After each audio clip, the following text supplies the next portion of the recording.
Hey, as you know by my profile picture and few videos that I upload, I am a Bears fan through and through. I love this team with all that I possibly can, but holy fucking shit, this team sucks so bad. The management is terrible, the ownership is terrible, and these two problems alone make the on-field product a circus that would make the Ringling Brothers drop their jaws through the floor. This team is an integral part of NFL history, but there are so many holes in this team's history that I'm not even sure where to begin. There's been moments of glory, moments where Bears fan families can crowd around their appetizer-laden coffee table and sing Bear Down together. And there are also those moments that make the majority of Bears fans want to throw their gear into a pizza oven and start rooting for a team that can actually do something on offense. No matter what team you root for, I still want to share these moments with you. Because I'm sure we all have those moments, every team has those moments, but none hit closer to home than the ones of the team you love the most. So without any further fuckery, let's go. 1977 was a weird year for Chicago. The whole team just seemed flat. The offense was lackluster and the defense didn't stand out either. The defense notched 18 interceptions, but the offense threw just as many. If you watch this team play, you would gauge them as a mediocre team hovering just below 500. These thoughts would immediately be wiped out as Walter Payton touched the ball. Payton dragged this sorry-ass team to the playoffs with a 9-5 record, and it must have felt like a 9-5 for Payton with how hard he worked. His 1977 campaign is by far the best, with 2,121 scrimmage yards and 16 total touchdowns. And this season was the illustrious flu game. No, not that one. This one, where Payton played through flu-like conditions against the Vikings, well, he didn't just play. He fucking went off. 275 yards and a touchdown, setting this record for single-game yards at the time. Unfortunately, this year was all for nothing as the Cowboys would take them behind the shed and have their way with the 37-7 beating. Payton couldn't carry the whole team as much as he tried to. It's just not physically possible. But it really shows how long the Bears have been flaccid on offense. The very next season, the regular season expanded to the modern 16-game format. And with the NFL implementing a 17th game and officially ending the 16-game era, the Bears are the only team to never have a 4,000-yard passer. The only team. Even the Texans, the Jags, the Panthers, literally, the Texans been around since 2002, and they did it, but we couldn't even do it. What the fuck? We couldn't get a single decent quarterback in over 40 years, not even Smokin' Jay Cutler could pull it off. And honestly, he might be the best quarterback we've had in the entire Super Bowl era. And his tenure is known for injury, ineptitude, and underperformance. Not entirely on his part, though. I mean, I can't really say anything too much about him considering the circumstances he was thrown into. I mean, come on. He was playing for the Bears. It's the same team that fired Lovie Smith after a 10-6 season, so... He holds over 10 Bears franchise records, though, including passing yards, completions, passing attempts, touchdowns, passer rating, yards per game, and starting wins. The Bears' quarterback impotence has been more consistent than Arizona teas being 99 cents. And ever since the retirement of Sid Luckman all the way back in, what was it, the late 40s? Yeah, it was like late 40s, 1950, something like that. We haven't had a good quarterback since then. And I said I would be covering Bears' laughable moments, and there's a lot of those I can go through, but at this point, I want to get into the quarterbacks, because I could talk about everything that's went down since 1985. I could talk about how, in the near end of their best tenure since 1985, they fired Lovie Smith. They blew up the core over nothing. I could talk about how they wasted several Hall of Fame-worthy careers. I could talk about how they traded up to draft a quarterback, just to trade the quarterback 3 years later, only to realize the coach was the problem. But that's all low-hanging fruit. That's all really easy. And I guess you could say the topic of this video would be considered low-hanging fruit and an easy topic as well. But I'm just going to go through the entire history of quarterbacks since Sid Luckman. Like, I know you say, oh, Browns quarterbacks have been terrible. Browns have always had terrible quarterbacks. if you really read up on the Bears quarterback history, it is something fierce. And I mean something just fucking terrible. But yeah, as I said, Luckman retired in 1950. I would say the problem started when Johnny Lujack took over. And this is a bold statement for a player that's in the 100 greatest Bears of all time and a college football Hall of Famer, but I couldn't give less of a flying fuck about those accolades. How he made it to the 100 greatest Bears and made 2 Pro Bowls is beyond me. If he made it as a defensive back, I would see that. But as a quarterback, his career completion percentage is dead on 50%. 41 touchdowns, 54 picks, under 6,500 yards. But after he retired in 1951, we went through a 3-year phase between Bob Williams, Steve Romanek, Zeke Brakowski, and George Blanda. The only player I'll commend out of those 4 is George Blanda for having the longest career of any NFL player in history. Tom Brady may be coming for it, but it's still something to be amazed at. After that 3-year game of roulette, the Bears would be somewhat stable on quarterbacks for the next 11 years. Ed Brown was the starter from 1955 to 1960, with Zeke Brakowski getting a few games in as the backup. Everything would be flipped on its head the next year, though. Brakowski would be traded to the Rams, and in return, the Bears acquired hotshot quarterback Billy Wade. Wade was a first overall pick with the Rams in 1952, but he only made 1 Pro Bowl during his tenure there. His best moments happened with the Bears, believe it or not. Wade isn't a memorable quarterback by any means. He has 10 more picks than touchdowns thrown, and his 12 years couldn't eclipse 20,000 yards. But in 1963, he was the starting quarterback when the Bears won a gritty game against the Frank Gifford-led Giants to claim the NFL championship. The next year, Wade would split games with another average no-name quarterback named Rudy Bukic. There's going to be a lot of quarterbacks that I just don't know what to say about. They are to me what the Browns were to the Steelers, just nameless gray faces. Bukic would take the role until 1967, where Jack Concannon would take over for 4 years. Some other no-name quarterbacks that the Bears trotted out in this 4-year span are Larry Rakestraw, Virgil Carter, and Bobby Douglas. Douglas would take over for Concannon as the starter for 1971 to 1973. This is the most Bears thing I have ever really seen. The Bears thought that passing was so beyond their comprehension, they decided to put a glorified running back at quarterback. And I'm not talking like, oh, Lamar Jackson, oh, he's a running back. I'm talking Bobby Douglas was a terrible, terrible passer. But the one thing he could do was run the ball. Ugh.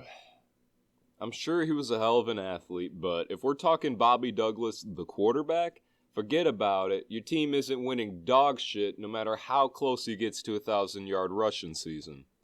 His career quarterback rating is below 50. That's pretty fucking bad. The Bears somewhat got their shit together and realized, oh, fuck. Putting a glorified running back at quarterback doesn't work. It was about 3 years too late, but I'm glad y'all figured it out. They would insert Douglas's backup from 1973, Gary Huff, as the primary starter for the next 2 years. Douglas would only play in 4 more games for the Bears across 1974 and 75, and he would go on to become a journeyman clipboard holder after that. Still don't know why he wasn't a career clipboard holder. But the latter year, 1975, things started to look hopeful for the Bears. I'm not talking about the quarterback position, obviously.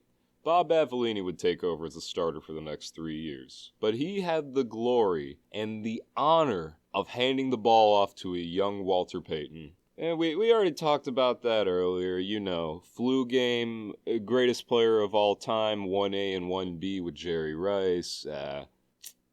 You already know. But in 1979, Avellini's backup, Mike Phipps, would take the job. He only started 10 out of 16 games, as Avellini and Vince Evans started 3 games each. Vince Evans would be the primary starter for 2 more years until the Bears selected their cornerstone in the 1982 draft, Jim McMahon. The strike-shortened 82 season wasn't much to swing at. McMahon started 7 games and Avellini would start 2. McMahon would be a somewhat consistent starter over the next 5 years. 1983 went as you would think. McMahon starts 13 games with Vince Evans coming back to start 3. In 1984, that's where everything gets flipped on its head. McMahon was the primary starter with 9 games, but the Bears had 4 backups starting games that season. 4 backups. Steve Fuller started 4, and Rusty Lish, Bob Avellini, and Greg Landry all started 1 each. No wonder they didn't win it all that year, but the next year, 1985, oh man, I could talk about that forever. Every Bears fan can talk about that forever. We love 1985. Your team is good, but is it 85 Bears good? McMahon started 11 games, and Steve Fuller started 5 in relief. I really could go on forever about 1985, even though I was born in the early 2000s. The defense, without any doubt, carried the team that year. It's not like they were, revolutionary with the quarterback position. No. That defense was the heart and soul of that team. I can't say it enough. They went 15-1 and whipped the Patriots 46-10 to get that ring. The only caveat I can really, complain about is Walter Payton not getting a touchdown. But as we all know, the Pats' focus on Payton is what opened the game up for everyone else. Even a fucking fridge of a defensive tackle scored a touchdown. That's how focused the Patriots were on Payton, and they ended up shooting themselves in the foot pretty bad. 1985, greatest year ever for us Bears fans, but now we're done talking about it. Let's go to 1986, where shit turns into a drinking contest. The primary starter that season was Mike Tomczak with 7 games. Jim McMahon would have played more than 6 if it wasn't for inconsistency and a certain dirty play. Defensive end Charles Martin grabbed Jim McMahon and slammed him WWE style into the turf, which re-aggravated an existing injury in his rotator cuff. Steve Fuller started 2 games and Doug Flutie started 1 in relief of those 2. This group somehow went 14-2 but couldn't defend their title for,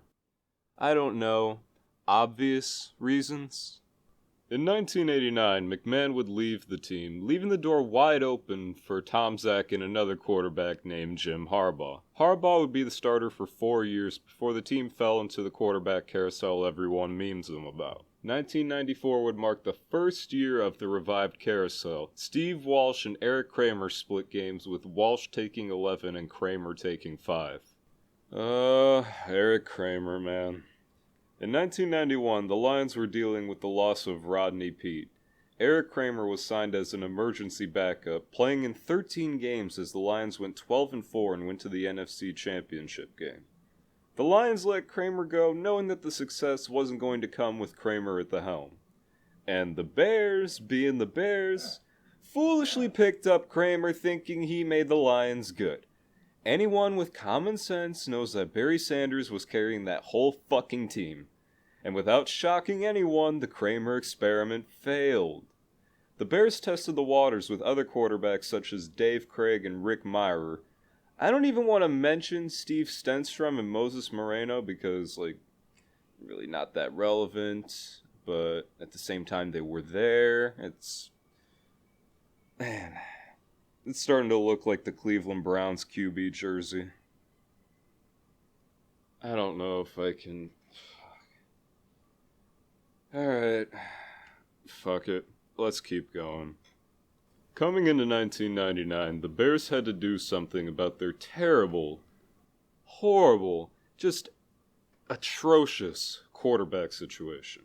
They had 3 quarterbacks on the roster that had significant playing time. There was Shane Matthews, a somewhat decent practice squad QB who was at the bottom of the depth chart during the Harbaugh and Kramer experiments. Jim Miller was passed around the league like a King Palm Blunt, drafted by Pittsburgh in the 6th round. After 2 lackluster years, he made a stop in the Frankfurt Galaxy of the World League of American Football, where he won the '95 World Bowl. Okay. Should I be impressed by that? He signed with the Bears in 1998 after failed stops in Jacksonville, Atlanta, and Detroit. Think about that. A quarterback who couldn't land in Jacksonville, Atlanta, or Detroit. How do you fuck up that bad? But he was signed after a season-ending injury to Kramer. The final of these three quarterbacks was Cade McNown, easily the shittiest of the three. You have to be abhorrent to be the worst of those three. The Bears traded up to the 12th pick to land McNown, despite the scouts questioning the strength of his throwing arm and bust being written all over him. And the funniest part of this little carousel here is that in the months before the draft, the Bears felt very strongly about Eric Kramer being the starter for 1999. What the fuck? Why? Why? Well, after they landed McNown, Kramer got cut from the team. On a side note, I'm really glad that Eric Kramer got the help he needs, and I hope he's doing better with his life. Some things are just bigger than football, and some people fail to realize that you gotta separate the football player from the person at the end of the day. The 1999 Chicago Bears win 6-10 under new head coach Dick Jauron. Shane Matthews made his case as the primary starter with 7 games played. McNown got some decent experience with 6 games, and Jim Miller only landed 3 games due to a drug-related suspension. The reason I bring up this season, and I talk about it so much, bringing up so much info about these QBs, is that these 3 quarterbacks totaled 4,352 passing yards, which is still a team record to this day. It takes 3 quarterbacks? 3 fucking quarterbacks to get to 4,000 passing yards? Are you serious? The next year, Cade McNown would take the reins as the primary starter with 9 games. Matthews would get 5 and Miller would get 2. The Bears quickly realized that the scouts were right about McNown and got him the fuck out of there. They shouldn't have drafted him in the first place. But in 2001, Jim Miller started 13 games. He actually threw for nearly 2,300 yards and 13 touchdowns with 10 interceptions. Am I supposed to be happy about this? Is this good by our standards? I really don't fucking know anymore. In 2002 was more QB musical chairs with McNown and Matthews being discarded for Chris Chandler and Henry Burris. Oh, but Chris Chandler was a Pro Bowler. He was on the 1998 Falcons. Let's not kid ourselves. The team around him was making him look better than he really was, because come on. In 7 starts, he threw a little over 1,000 yards, 4 touchdowns, and 4 picks with 64% completion. Bruh. That is pedestrian, even in the Smash Mouth 2000s. Henry Burris started 1 game but appeared in 6. 18 for 51, 207 yards, 3 touchdowns, and 5 picks. Whoa, not good. At least he went back to the CFL where he was good, and funny enough, he's on the Bears coaching staff as an offensive quality control coach. I'm sure his CFL years seasoned him to the game, but when it comes to the NFL, him and quality really can't be in the same fucking sentence. This would be Jim Miller's last year really seeing the field as a starter. This was the last year he ever attempted a pass in the NFL.